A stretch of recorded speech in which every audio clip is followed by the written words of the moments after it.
tinokuchingamidzai kuchechi yeChrist Embassy Yepamhepo yatinoita muChe-shona.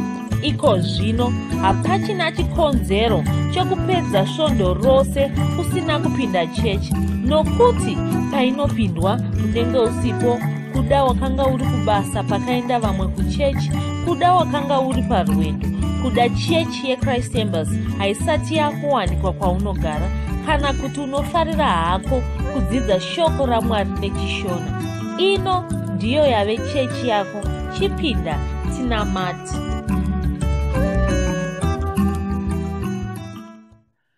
Tinokuchingamidzai tichikugamuchirai kumunamato wedu watinoita muChrist Embassy neChe-shona pamhepo, tichivimba kuti makava nesvondo rakanaka, makaitirwa zvakanaka, mukapiwa kukunda.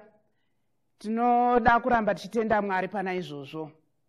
Panguva ino toda kuti tisangane pamwe chete patichanamata, tichinamata pamwe chete. Mushure maizvozvo tichanzwa chidzidzo chedu cherhapsody chezuva ranhasi chatichaverengerwa. Tabva muna izvozvo tichaimbirwa nzimbo dzekurumbidza, tichabatana pamwe chete tichiimba nziyo idzi dzokurumbidza. Mushure maizvozvo tozonzwa shoko raMwari ratichaparidzirwa nomufundisi wedu. Panguva ino toda kuti titange nokunamata, tichingotenda Mwari nokuti svondo rino takatungamirirwa. Zvakare tichitenda Mwari pavanhu vatakaparidzira. Takaparidzira vanhu vakawanda. Vamwe vacho tatouya navo kukereke, vamwe vacho vachiri munzira. Saka nguva ino toda kuti titende Mwari pamusoro pevanhu ivavo vatakaparidzira. Mwari Baba, tinokutendai nokuti muri mutsvene. Tinokutendai neshoko ratakaparidza. Tinokutendai zvekare nevanhu vatakaparidzira shoko raMwari vakatendeuka vakauya kwamuri. Tichitenda zvekare nekuchengetwa kwatakaita musvondo rino. Takachengetedzwa tikarwirwa kuhondo dzose, nokuti tinoziva kuti makatiita vakundi. Tiri vakundi nokupfuurisa. Saka hatityi, hatikahadziki nokuti muri Mwari wakanaka. Tinokutendai nokuti muri mutsvene. Panguva ino toda kuti tinamatire shoko ratakapiwa nomufundisi wedu rokupera kwegore rino rokuti tihwine vanhu, ravakapa zita rokuti vision 400%. Toda kuti tirambe tichingotenda kuti patinobuda kunze tichiparidzira shoko raMwari, tichivaparidzira vanhu vanorigamuchira, uye hazvitiomeri kana tikange tanamata. Mweya mutsvene vanotitungamirira. Saka panguva ino toda kuti tingonamata tichitenda Mwari nevanhu vatinoparidzira ava. Takatarisana nevision 400%. Ngatitendei Mwari. Panguva ino tinokutendai Mwari nokuti muri mutsvene. Tinotenda nokuti munotigonera nguva dzose. Tinokutendai nokuti makatigonera. Tinongoramba tichienda tichiparidzira vanhu shoko. Imi munotigonera nomweya wenyu mutsvene. Ndimi munotipa kukunda, ndimi munotipa simba, ndimi munotipa njere neshoko riri matiri. Tinotenda nokuti muri mutsvene, makakodzera nokunamatwa. Panguva ino tinongoramba tichivaisa muruoko rwenyu kuti varambe vachiuya kukereke, varambe vachinzwa chidokwaira chokuuya kuzokunamatai nokukushumirai. Tinokutendai nokuti muri Mwari wakanaka. Panguva ino zvakare toda kuti tinamate, tidzokere pamberi paMwari tichitaura nendimi, tichitenda Mwari tichitaura nendimi pamwe chete. Ngatinamatei. Rantarabakasheterebakazata riteteribakashontaribakaha renderebakashatarabakazata riteteribakashentereba randaravakasheterebakazata rinderebakashatata riterebakashontaribakaha zenterebakashotariba ratataribakazata renderebakashotariba ratataribakazata rente reteteriba kashontariba ratatariba zentereba kashontariba reteteribagaham. Father God, we thank you. Tinokutendai nokuti muri Mwari wakanaka. Tinokukudzai nokuti muri Ishe. Tinotenda. Panguva ino tinoda kuti tinzwe shoko, tiverengerwe chidzidzo chedu cherapsodi chezuva ranhasi. Tinokutendai. Tererai zvenyu ivai nenguva yakanaka muzita raJesu. Amen. Chidzidzo chedu cherapsodi chanhasi, musoro weshoko unoti sarudza kuita zvinhu zvepamusoro. VaFiripi 1:10 inoti kuti muidze muzive kuti zvinhu zvakanaka ndezvipi, kuti muve vakarurama navasina mhosva kusvikira pazuva raKristu. Haleluya. Iwe unogona kunge uri mwana waMwari. Izvi zvinoreva kuti unofanira kunge uchiita zvinhu zvepamusoro. Haleluya. Zvakanaka zvoga ndizvo zvinofanira kunge zviri kuonekwa paupenyu hwako. Izvi ndizvo zvakanga zvakaita Dhanieri. Tinozviverenga muna Dhanieri 5:12. Ndima iyi inoti, nokuti kuna Dhanieri akatumidzwa Bherishezari namambo kwakawanikwa mweya wakanaka kwazvo, nezivo, nokunzwisisa, nokududzira kurota, nokubudisa mashoko akavanzika, nokusunungura pfundo. Zvino Dhanieri ngaadanwe, iye achakuzivisai kududzirwa kwazvo. Dhanieri aiva munhu anoshamisa, aiva nerunako, aifadza. Vanhu vakasvika kuona izvi. Vanhu ava ndevaya vaigara naye, vakanga vachitova vanhu vakanga vasingatendi muna Mwari. Izvi ndizvo zvaunofanira kuitawo iwe. Koshesa zvinhu zvakanaka. Ita zvinhu zvinofadza. Zvinhu zvako zvose zvinofanira kunge zviri zvepamusoro. Usazvitendera kuita zvinhu zvisiri zvepamusoro. Haleluya. Haungokaruki wava kuita zvinhu zvepamusoro. Unotoshandira. Iwe ndiwe unosarudza kuita zvinhu zvakanakisisa. Ndiwe unoronga upenyu hwako, haurongerwi nemumwe munhu. Vabereki vako vanogona kunge vane zvavakakanganisa, nokudaro upenyu hwako hunogona kunge husina kuzofamba zvakanaka, asi haugoni kuramba uchingovapa mhosva. Mwari havagamuchiri izvozvo. Jesu vakataura vachiti, asi munyaradzi, Mweya Mutsvene, uchatumwa naBaba muzita rangu. Iye uchakudzidzisai zvose nokukuyeudzirai zvose zvandakareva kwamuri. Tinoverenga mashoko aya muna Johani 14:26. Mweya Mutsvene vanogara mukati mako, varimo kuti vakutungamirire. Ndivo vanokubatsira kuita zvinhu zvinofadza. Ivo ndivo mweya vanoita zvinhu zvinofadza, asi ivo unofanira kuvarega vachikutungamirira. Unofanira kuita zvavanokutaurira. Upenyu hwako hunozofadza, hunozozara kugwinya, unozoita mabasa makuru. Mwari ngavakudzwe. Haleluya. Namata mumashure mangu uchiti, Baba vandinoda, ndinokutendai. Mweya wenyu vari kushanda mandiri. Mweya ava ndivo vanoita zvinhu zvinofadza. Vari kuita kuti ndishuve kuita kuda kwenyu. Vari kuita kuti ndive nesimba rekuita zvinokufadzai imi. Mweya Mutsvene vanongoita zvakanaka chete.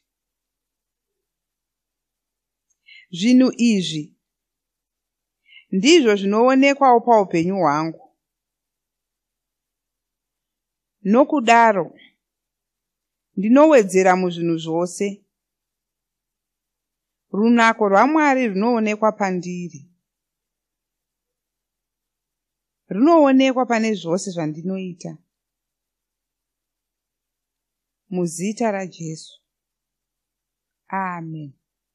Dzimwe ndima dzinotsigira chidzidzo chanhasi ndedzinoti VaFiripi 2:13 na1 Petro 2:9 navaFiripi 4:8. Mwari vakuropafadzei. Haleluya. Makanaka Jesu,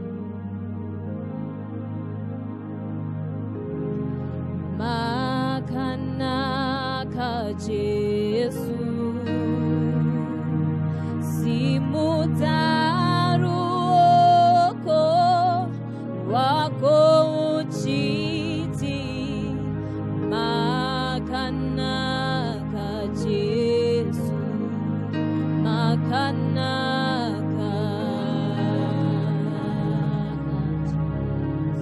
Jesu makanaka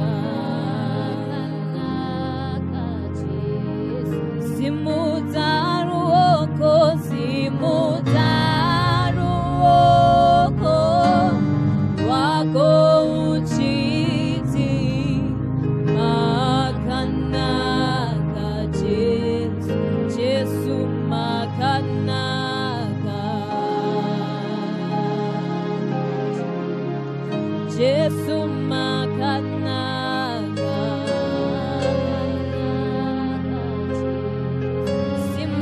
Simudzaruoko Simudzaruoko wako uchiti makanaka Jesu tinotenda tinotenda Jesu tinotenda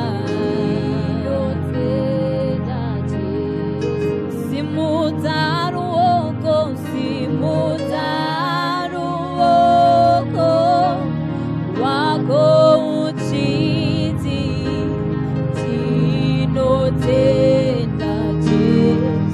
Simudzaruoko Simudzaruoko wako uchiti tinotenda Simudzaruoko Simudzaruoko wako uchiti tinotenda Simudzaruoko Simudzaruoko wako uchiti tinotenda Jesu munoshamisa munoshamisa munoshamisa Jesu munoshamisa munoshamisa Jesu munoshamisa Jesu munoshamisa munoshamisa munoshamisa munoshamisa Jesu munoshamisa munoshamisa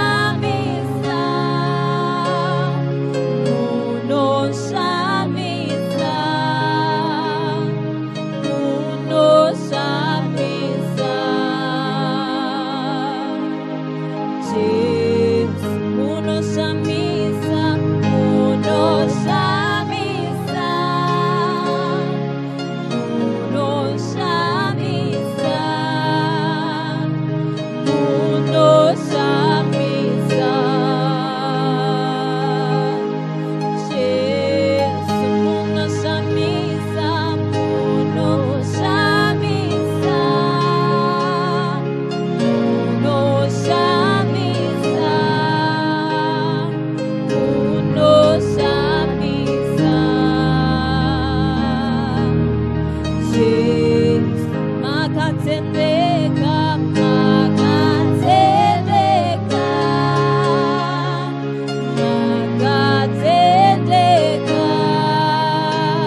Haleluya. Tinosangana zvekare pamunamato wedu weChrist Embassy watinoita paMhepo muChishona. Ndinovimba kuti muri kuropafadzwa zvikuru. Ndinoziva kuti Mwari vari kuita basa guru mukati meupenyu hwenyu. Ndinoziva kuti upenyu hwenyu huri kushanduka, nokuti ndokushanda kunoita shoko raMwari. Pamunenge muchirinzwa kudai muchidzidza shoko raMwari muchinamata pamwe chete nesu saizvozvi, upenyu hwenyu hunenge huri kushanduka. Zvinhu zvinenge zviri kushanduka, zvine zviri kushanduka munyama yenyu, zvine zviri kushanduka mumari dzenyu, zvine zviri kushanduka muzvinhu zvese zveupenyu hwenyu. Ndozvanoda kuti munyatsonzwisisa. Vamwe wenyu ndinoziva kuti mava kutozviona nechekare kuti pane shanduko iri kuita. Mwana mufaro wamanga mava namakore musati makambova nawo, asi makazotanga kuva nawo. Tizivisei pamusoro pezvinhu zvese izvo zvinenge zvichiitika. Nhare dzedu muchadziziviswa kumagumo kwemunamato uno, muchaziviswa nhare idzodzo. Tizivisei zvinenge zviri kuitika. Bhaibheri rinotikurudzira kuti titaure pamusoro pezvinhu zvinenge zvichiitwa mukati meupenyu hwedu naMwari, ndiko kuti zvinhu izvozvo zvirambe zvichishanda mukati medu. Haleluya. Ndoda kutanga nokutenda mufudzi wedu, mutungamiriri, muprofita wedu, mufudzi Kristo Yakilome, vanotipa mukana iwoyo kuti tisangane pamwe chete tichinamata, tichirumbidza Mwari, tichidzidza shoko raMwari tiri kwatava. Iko zvino ndinoziva kuti vazhinji venyu matowedzera ruzivo rwenyu rweshoko raMwari, watowedzera zvakanyanya nokuda kweminamato iyoyi yatinoita. Haleluya. Uye ndoda kukurudzirai zvekare kuti musangotora minamato inoyi muchingoipinda chinyararire. Ndoda kuti utoziva kuti uchipinda saizvi unenge wava nhengo yekereke yeChrist Embassy. Watova nhengo yekereke yeChrist Embassy. Hausiri munhu anongopotawo achingosangana neminamato yeChrist Embassy. Aiwa, watova nhengo. Ndosaka tida kuti mutaure nesu, ndosaka tida kuti muite zvidzidzo zvekuvamba, ndosaka tida kuziva kuti muri kupi, ndosaka tida kuti tizive nezvenyu, nokuti mava nhengo yechechi yeChrist Embassy. Haleluya. Takatanga masvondo maviri apfuura, takatanga kutaura pamusoro pezvatinofanira kuita pakuparidza vhangeri. Takataura kuti mufudzi Kristu vakaparura chirongwa chatiri kuita mumwedzi Sarai. Takatanga mwedzi wapfuura, mwedzi iwoyi watiri kupedza. Takaziviswa kuti chirongwa ichi vakachidaidza kuti Vision 400. Vakati chirongwa chatinenge tiri mumwe nomumwe ari pabasa rokuunza vanhu vanokwana vana kana kudarika, achivaunza kuchechi kuti vagare muchechi imomo. Kana manga muri boka ravanhu vashanu, chinangwa chedu ndechokuti panopera gore rino munofanira kunge vanhu 20 kana kudarika muchiparidzira vhangeri kune vamwe. Haleluya. Ndo basa ratinaro irori, ndo zvinhu zvatinofanira kunge tiri kuita. Haleluya. Saka ibasa rako, ibasa rangu. Takatotsanangura svondo ratakatanga kutaura pamusoro penyaya iyi, takataura kuti sei uchifanira kuparidza vhangeri.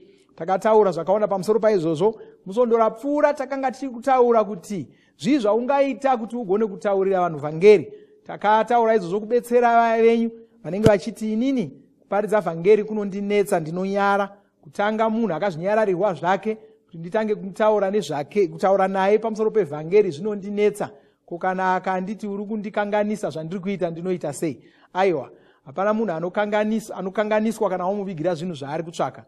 Ndo zvaari kutsvaka. Akanyarira ipapo achiita seari kufunga zvakanyanya, ari kutsvaka zvawakabata izvozvozvo zvinova vhangeri. Saka mukanganise, muzungunuse, mutaurire kuti ndoda kutaura newe, nokuti zvandinazvo izvi ndo zvauri kutsvaka. Wakanyarira ipapo ndo zvauri kufunga. Haleluya. Saka usanyara nevhangeri, ndo zvatakaudzwa naPauro vaRoma 1:16. Usanyara nevhangeri, ndo simba rinoshandiswa naMwari kubatsira vanhu iroro. Haleluya.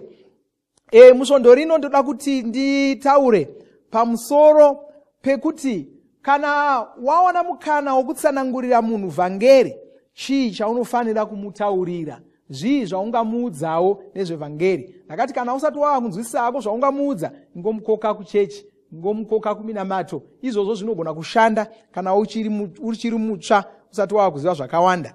Asi kune vaya vanenge vachida kugona kutsanangurira munhu vhangeri, chii chaunofanira kutaura. Vhangeri zvinongoreva kuti nhau dzakanaka, ndo zvinoreva vhangeri. Inhau dzakanaka zvakaitwa naKristu kutisunungura kubva kuna Satani nekubva kumasimba enyika ino. Haleluya.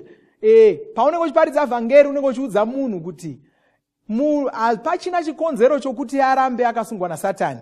Hapachina chikonzero chokuti arambe achirwara. Hapachina chikonzero chokuti arambe achishungurudzwa nenyika ino. Kuna vanhu vanoti kwanza nyika yakaoma, upenyu hwakaoma. Mutauro iwoyo hapana munhu ane chikonzero chokuramba achitaura kuti upenyu hwakaoma, nyika yakaoma, nokuti takatopiwa gwenzi racho rokugadzirisa matambudziko iwayo angaunzwa nenyika kana naSatani. Regai tiverenge muna Tito 3:5, Tito 3:5. Kwanzi wakatiponesa, ndiMwari vakatiponesa ava.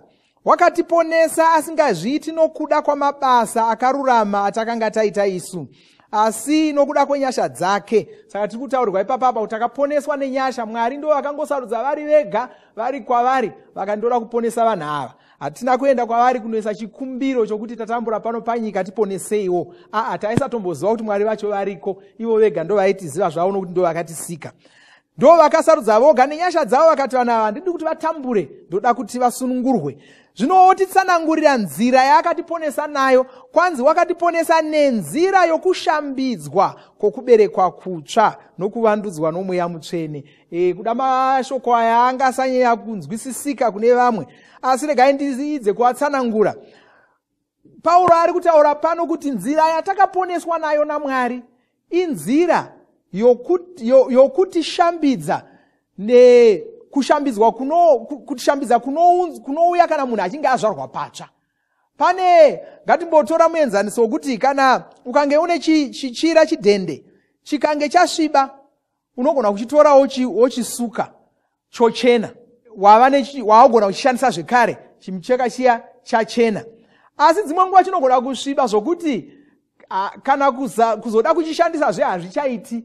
Unoita sei? Unotsvaka chimwe chouya chochitsiva, unoisa chimwe chitsva panzvimbo yacho, wava nechitsva. Saka wava nechimucheka chakachena, kwete nokuti wachisuka, asi nokuti watsvaka chitsva. Ndo zviri kutaurwa naPauro. Kwanzi kuponeswa kwatakaitwa isusu, kuponeswa kwakauya nokuzvarwa patsva. Mwari vakatoita zvokutotisika patsva. Ndo zvakaitwa naJesu Kristu. Jesu Kristu vakauya, vhangeri rinotaura pamusoro pezvakaitwa naJesu Kristu kuti tisunungurwe kubva kumabasa awakaipa. Kusunungurwa uku kwakauya nekuzvarwa patsva. Haleluya. Saka Jesu vakaita kuti munhu akazvarwa ari mutadzi agone kuzvarwa patsva kechipiri. Chishamiso chikuru ichocho. Zvinhu zvaingogona kuitwa naMwari chete, zvinhu zvaingogona kuitwa naJesu chete. Hazvisi zvinhu zvataigona kuita nesimba redu. Kuti munhu akambozvarwa namai vake azvarwe kechipiri. Ndo zvakaunzwa Nikodhimasi. Akaunzwa kunzi kunze kwokunge munhu azvarwa patsva haagoni kuonawo maboko kudenga. Kureva kuti Jesu vanga vari kutoudza Nikodhimasi kuti munhu anogona kuzvarwa patsva. Saka vhangeri inhau dzinotiudza pamusoro pechishamiso ichocho. Saka munhu paanozvarwa kechipiri apa, ndipo paanouya ava werudzi rwaMwari. Uri kutsanangurira munhu kudaro, uri kutsanangurira munhu kuti iwewe unogona kusunungurwa kubva kumatambudziko eupenyu huno, kubva kumatambudziko anounzwa naSatani. Unosunungurwa seiko? Unosunungurwa kana uchinge wazvarwa patsva. Chaunofanira kuita kuzvarwa patsva ndo chishamiso chakaitwa naJesu Kristu kuti munhu wenyama agone kuzvarwa patsva. Homutsanangurira zvakare kuti paunozvarwa patsva paya unouya wava noupenyu hutsva, unouya wava neupenyu humwe paunozvarwa kechipiri kudaro. Haleluya. Unouya wava werudzi rwavaMwari.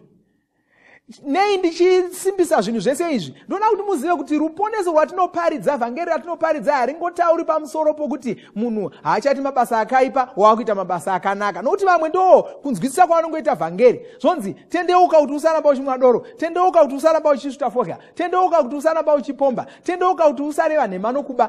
Ndo zvega. Saka kune vamwe vanhu ruponeso kusiya nhema uchitanga kutaura chokwadi, kusiya doro uchitanga kumwa mvura navamwe. Handizvo zvinoreva vhangeri izvozvo. Vhangeri rinodarika ipapo. Haleluya.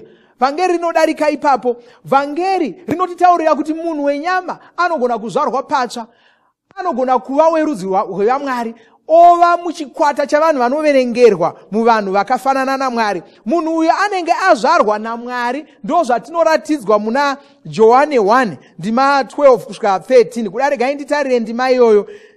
Johani 1 ndima 12 kusvika 13 inotaura, ndima ye11 yacho inotaura kuti kwanzi Jesu wakauya kune vake asi vanhu vake havana kumugamuchira. Ndima ye12, asi vose vakamugamuchira wakavapa simba kuti vave vana vaMwari, ivavo vanotenda kuzita rake. Kureva kuti kwanzi vakagamuchira Jesu vakapiwa simba rokuti vakapiwa simba nemvumo yokuti vanzi vava vana vaMwari. Ndima ye13 yakutsanangura kuti kuzonzi vanzi vana vaMwari ava zvanga zvabva pakudini, nokuti unogona kungoti Mwari ndi baba vangu nemhaka yekuti Mwari mukuru, ungoti baba vangu. Akutsanangura zvikanzi avo vasina kuzvarwa neropa kana nokuda kwenyama kana nokuda kwomurume asina Mwari. Anotaura kuti vanhu ava vakava vana vaMwari nokuti vakanga vazvarwa naMwari. Haleluya. Kureva zvotsanangura kuzvarwa kwechipiri kapa ndo zvinenge zvaitika, ndo zvauri kutsanangurira munhu. Uye zvekare munhu uyu anenge azvarwa neshoko raMwari. Ndo zvatinoona muna 1 Petro 1 ndima 23 kusvika 24 inotitaura kuti tinozvarwa patsva neshoko raMwari rinogara nokusingaperi, kwete nomurume kudarika. Ndivhure ndima iyoyo 1 Petro 1 ndima 23. Kwanzi nokuti makaberekwa kutsva, makazvarwa kutsva, zvisingabvi pambeu inoora asi pane isingaori, neshoko raMwari benyu rinogara nokusingaperi. Saka ndo zvinoitika. Uri kuudza munhu kuti zvinhu izvi zvava kugoneka, wava kugona kuzvarwa patsva. Hakusi kungoshandura maitiro ako chete, wava kugona kuzvarwa patsva, wava kugona kuva wevaMwari. Zvino kana wava wevaMwari, werudzi rwavaMwari, zvinhu zvapano panyika hazvichagoni kukukurira. Wava kurarama nenzira, hauchagoni kukurirwa namatambudziko enyika, hauchagoni kukurirwa nezvinhu zvingaitika pano panyika. Ndo zvauri kutsanangurira munhu, ndo vhangeri uri kuudza munhu zvakaitwa naJesu kuti asunungurwe. Kushandurwa rudzi ndo nzira yatakaponeswa nayo. Nokuti kuponesa kuri pakawanda. Unogona kuponesa munhu nokumubatsira kana kudii, asi unogona kumuponesa nokumushandura rudzi. Ngatimboti tasvika kwauri iwewe uchiti kana ukarumwa neutunga unorwara, unobva watovata. Ndinogona kushandura ropa rako ndokushandura rudzi, wova wemhando iya inoti nyange ikarumwa noutunga haicharwari. Ndo zvatakaitwa naMwari, ndo zvakaitwa naJesu. Jesu vakaita kuti zvigoneke kuti munhu wenyama agone kurarama upenyu hwakadai, ave noupenyu hunowanikwa muna Mwari. Ndo vhangeri ratinoparidza. Hatifambi tichingoudza vanhu kuti doro renyu rakazodai nezvakati zvakati. Aiwa, ukaudza munhu vhangeri randiri kutaura iri, munhu iyeye uchamuona achitanga kurarama zvakatwasuka ega, nokuti wava werumwe rudzi rusisagoni kurarama nokuita zvinhu zviya zvaunoti zvinonyangadza zviya. Haachagoni kureva nhema, haachina chikonzero chokureva nhema, nokuti haachina chaachaka muupenyu huno, wava changamire. Haleluya. Saka ndo zvatinofamba tichiudza vanhu, ndo zvaunofanira kunzwisisa pamusoro pevhangeri. Haleluya. Rega ndikunamatireko zvino tisati tasvika pakupeta munamato wanhasi. Ndoda kuti ndikunamatire ndikunyengeterere muzita raJesu Kristu. Ndinonamatira mumwe nomumwe wabatana neni pamunamato uno nezita raJesu Kristu. Notaura chiedza chevhangeri chazara mukati memweya yavo nezita raJesu Kristu. Uye vhangeri iri richizara mavari kudai, upenyu hwavo hunoshanduka nezita raJesu Kristu. Shoko raMwari richiwanda mukati meupenyu hwavo saizvozvi, upenyu hwavo hunoshanduka. Mamiriro eutano hwavo ashanduka. Zvirwere zvanga zviri kuvanetsa nokuvashungurudza zviri kupera. Ndinorayira iko zvino zvirwere izvo zvinopera muzita raJesu Kristu. Matambudziko emari anga ari kuvanetsa nokuvashayisa mufaro mumba imomo ari kupera, ari kunyungudika, ari kuenda ese nokuda kwechiedza chevhangeri muzita raJesu Kristu. Satani ndokurayira bvisa rogo rwako kubva pamusoro pavo nezita raJesu Kristu, ndokudzingira kure nezita raJesu Kristu. Ndichitaura kushanda kwaMwari, kushanda kwomweya mutsvene, kushanda kweshoko raMwari mukati muupenyu hwavo. Baba, ndinokutendai. Amen. Haleluya. Ndakuzivisa kuti wakaropafadzwa nokuda kweshoko irori.